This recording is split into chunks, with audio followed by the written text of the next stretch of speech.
Okay, so question 4 of chapter 4 says, in figure 4.6, the three forces shown on the diagram act on an object at the origin. Find the magnitude and direction of the resultant of these forces. Express as direction by giving the angle that resultant force makes with the positive x-axis and take counterclockwise angles to the positive. So we gotta find out the express term. See, origin find is we gotta find the magnitude and direction. All right. So let's focus on getting the angles. Not the angles, but the magnitude. So f1 of x will be 600 cosine of 30. F1 in the y direction will be 600 sine of 30.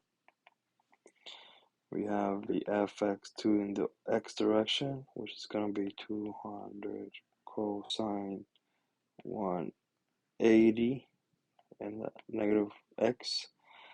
Then we have f3y 1150 cosine of 53, then 1150 sine of 53.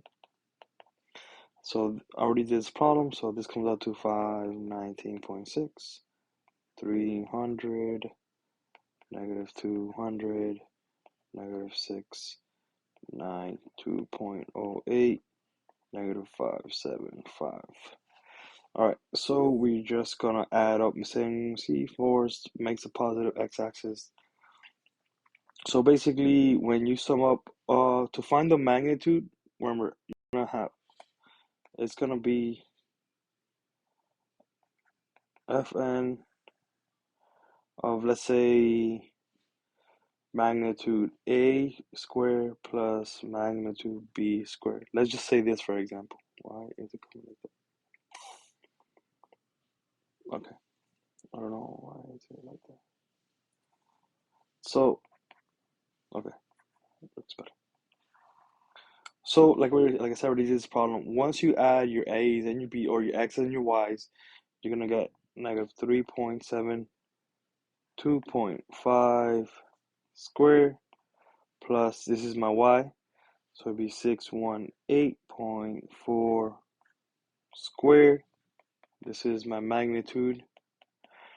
This comes out to 722 newtons.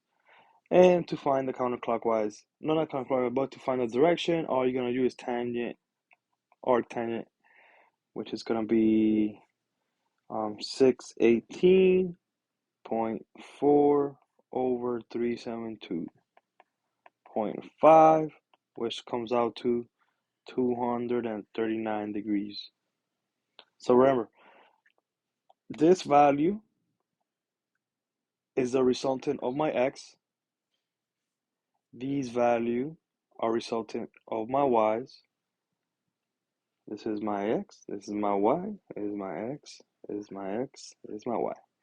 So these two values are the result of those values when you add it.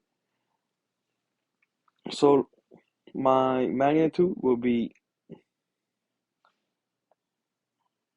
722 and the direction will be 239.